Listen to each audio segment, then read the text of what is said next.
A real honor for me to introduce Robert F. Kennedy Jr., take the oath of office and officially become...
Introduce Robert F. Kennedy Jr., take the oath of office and officially become our Secretary of Health and Human Services. Just as I promised last year, Bobby is going to lead a great national mission to make America healthy again, and he's going to do it. I think he's going to do things that will really make us very proud of this day.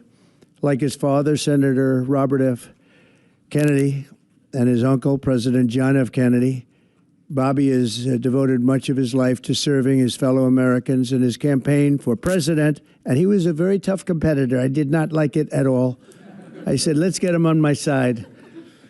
But in his campaign for president in 2024, Bobby brought together a coalition of supporters across party lines, and he really worked very hard, and he had tremendous support, unbelievable support, and I think a lot of that support came my way when we decided to do a little merger, and it was really great. And it was very loyal, incredible people. They believe in him so strongly because he's a fierce advocate for the health of our children and for the values of free speech, democracy, and peace. And people are going to be very impressed, I have no doubt. I've known him a long time. He's been a friend of mine a long time. Perhaps most importantly, though, Bobby created a nationwide movement made up of millions and millions of mothers and fathers and young people and concerned citizens of every background who want to end and this horrible chronic disease crisis that exists in America. He's absolutely committed to getting dangerous chemicals out of our environment and out of our food supply and getting the American people the facts and the answers that we deserve. After years in which our public health system has squandered the trust of our citizens, and they really have. They don't trust us. They don't trust anybody, frankly. They've gone through hell. There's no better person to lead our campaign of historic reforms and restore faith in American health care. And Bobby's going to do it. The United States spends more money in health than any other country on earth, but we're growing sicker every year. We're not as healthy as countries that spend just a fraction of what we spend, so there's something wrong. He's going to figure it out. In recent decades, we've seen staggering increases in cancer rates across all age demographics, including more than 40% increase in childhood cancer since 1975. Who can believe that? And an explosion in other chronic childhood illnesses. Not long ago, 1 in 10,000 people, children, had autism. Now it's 1 in 36. Think of that. 1 in 10,000. 1 in 10,000. Now it's 1 in 36. Who can believe that? There's something wrong. There's something wrong. And I think it's something that can be found out. In 2022, more than 40% of children had at least one chronic health condition, and today nearly 80% of young adults do not qualify for military service, in large part for health reasons. Think of that, 80%. Something is wrong, and that's why immediately after Bobby is sworn in, I will be signing an executive order establishing the President's Commission to Make America Healthy Again. We have some great people on that commission. Chaired by our new secretary, this groundbreaking commission will be charged with investigating what is causing the decades-long increase in chronic illness, reporting its findings, and delivering an action plan to the American people. And it's going to be a plan that people are really waiting to hear. Bobby, I want to thank you. You've gone through a lot. It's taken great courage. You've been amazing, actually. I'd call him. I'd say, "You're going to be okay." And he said, "I know. I really do." He's really been supported amazingly by Cheryl and his family. And it was a very nasty group of people that were after him, but he was tougher and he was smarter than they are. And that's why he's here today. There are very few people that could have withstood the assault, but he was able to. So I just want to congratulate you, and we have a very special person here to swear you in, a man that I think has done I think he's just an amazing man. As you know, his name happens to be Gorsuch, and he's a member of the Supreme Court in extremely good standing. He's highly respected by everybody. And I didn't know, are you two friends or something? Or did this just happen to be the justice? Did this just happen to be the luck of the draw? What happened? I reached out to him. Did you reach out? Well, you reached out to a very good man. So please, if you would, thank you very much.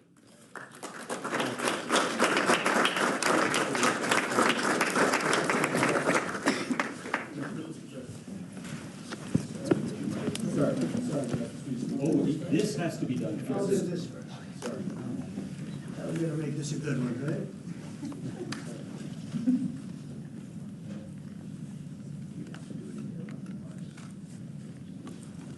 Okay, it's good so far. Good. It's a 10.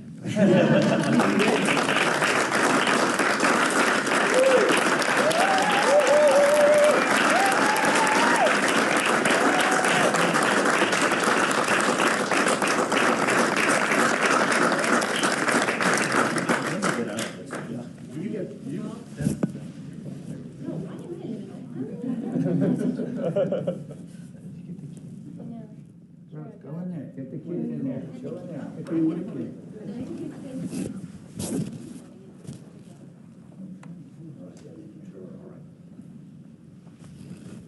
Over here, please.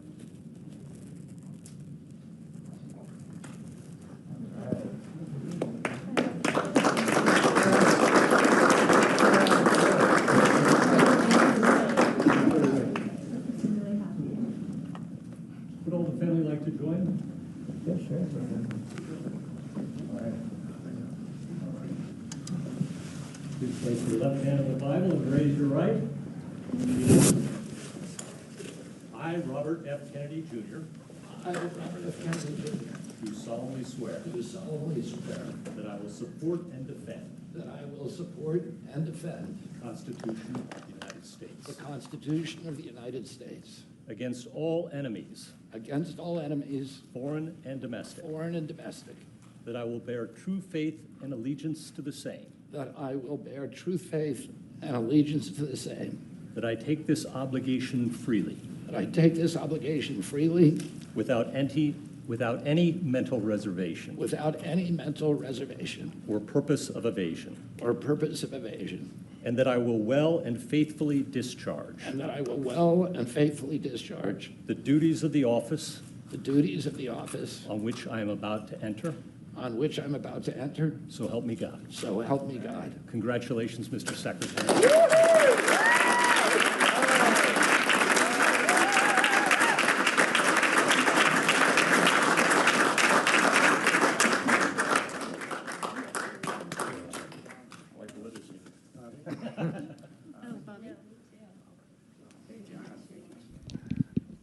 I want to begin by thanking President Trump for giving me this extraordinary opportunity. And I want to introduce my family and thank them for being here.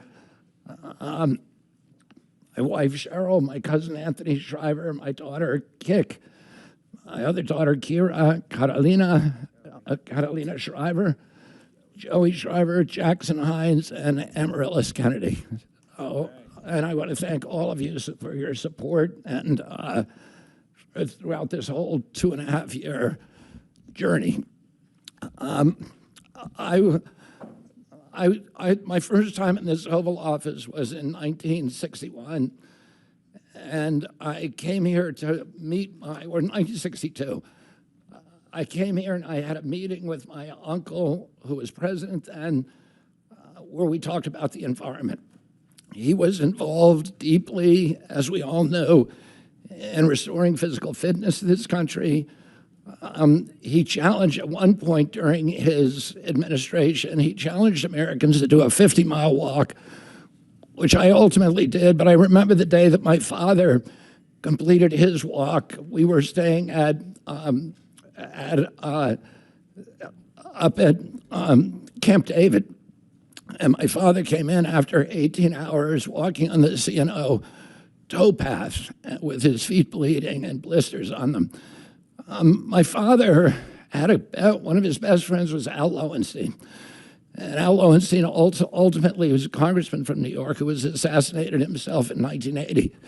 But Al Lowenstein had started the Dump Johnson movement to get rid of President Johnson and end the Vietnam War. And at the time that he started it, people just thought it was a fool's errand. And ultimately, he asked my father to run for president against Johnson. My father wouldn't do it at that time, and he asked Gene McCarthy. McCarthy did it, and he joined that campaign. And my father ultimately ran, and Johnson then dropped out. So Al Lowenstein succeeded. And although Al Lowenstein was on the other side now, running against my father with Gene McCarthy, my father wrote him a note, a quote from Emerson, where he said, "If a single man plant himself firmly on his own ideal and there abide, the whole wide world will come round to him." For 20 years, I've gotten up every morning on my knees and prayed that God would put me in a position where I can end the childhood chronic disease epidemic in this country. On August 23rd of last year, God sent me President Trump. And he gave me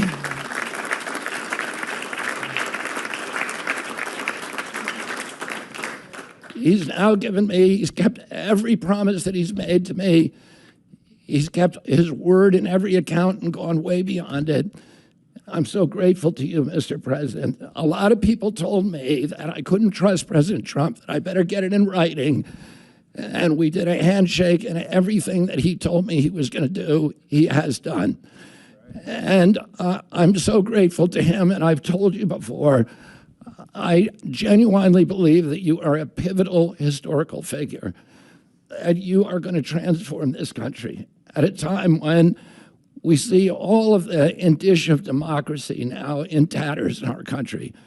We see the rise of the military-industrial complex, the rise of totalitarianism, these attacks on our Constitution, and this breathtaking epidemic that is disabling our people. President Trump has promised to restore the American dream in this country. A healthy person has 1,000 dreams. A sick person only has one. 60% of our population has only one dream, that they get better. President Trump has promised that he's going to restore America's strength. But we can't be a strong nation if we have a weak citizenry. If people are sick, 60% of our people are sick, 77%, as President Trump mentioned, of our children cannot qualify for military service. And we need a man on a white horse now. We need somebody who is willing to come in and has the spine and the guts and the strength to challenge orthodoxies, to stand in the way of vested interests, and to break institutions that have turned against our democracy. President Trump has shown again and again that he is that hero. And most recently, I greatly appreciate it, and I called you the day that you announced the termination of USAID. My uncle started USAID in 1961 for humanitarian purposes, to put our country on the side of the poor. It has been captured by the military-industrial complex. It has become a sinister propagator of totalitarianism and war across the globe. And very few people understand how sinister this agency really is. And President Trump saw that, and he stood up to it with a masterstroke. And we want to do the same thing with the institutions that are stealing the health of our children. We need a revolutionary figure, and you are that figure, and I'm very grateful for you for giving me this opportunity. I want to recognize some of the allies that I've had in this battle for a long time: Senator Rand Paul, Senator Ron Johnson, Senator Roger Marshall, Marjorie Taylor Greene, and Buddy Carter, who've all been champions of the MAHA agenda before I even came along. I'm very grateful for you for standing strong. Thank you very much, President Trump.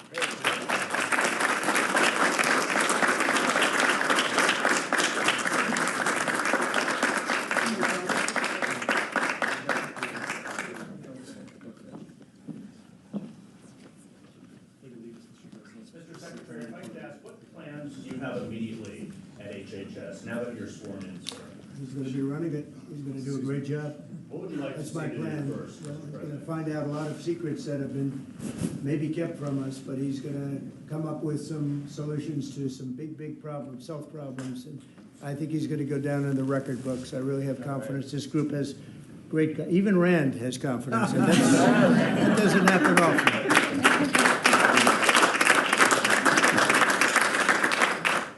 Good luck. Good If I luck. could ask you, Mr. Secretary, do you plan to fire anyone immediately, or what are your plans on day one, which I guess is today? Our plans are radical transparency and returning gold standard science to NIH, to FDA, and CDC, to ending the corruption, ending the corporate capture of those agencies, getting rid of the people on those panels that have conflicts of interest. So we can do unadored and unimpeded science rather than the kind of product that is coming out of those agencies today. Mr. Secretary, may I ask, how do you address concerns that some Americans may have about your stance on vaccines? When people actually hear what I think about vaccines, which is common sense, which is vaccines should be tested, they should be safe, everybody should have informed consent, people are reacting because they hear things about me that aren't true. They hear characterizations of things that I've said that are simply not true. When they hear what I have to say actually about vaccines, everybody supports it. Mr. Kennedy, Kara Castronovo from Lindell TV. What's your message to Democrats in the Senate that fought so hard to keep you from taking this position? And congratulations, by the way. President Trump has promised to be the president for all Americans, and he has said to me that he understands that there's no such thing as Republican children or Democratic children. All of our children need to be protected, and whether you're in a blue state or red state, I'm going to do everything I can to work with you, whether you're Democrat or Republican, to restore child's health in this country. Mr. Secretary. Great job. Great job. Thank you all very much.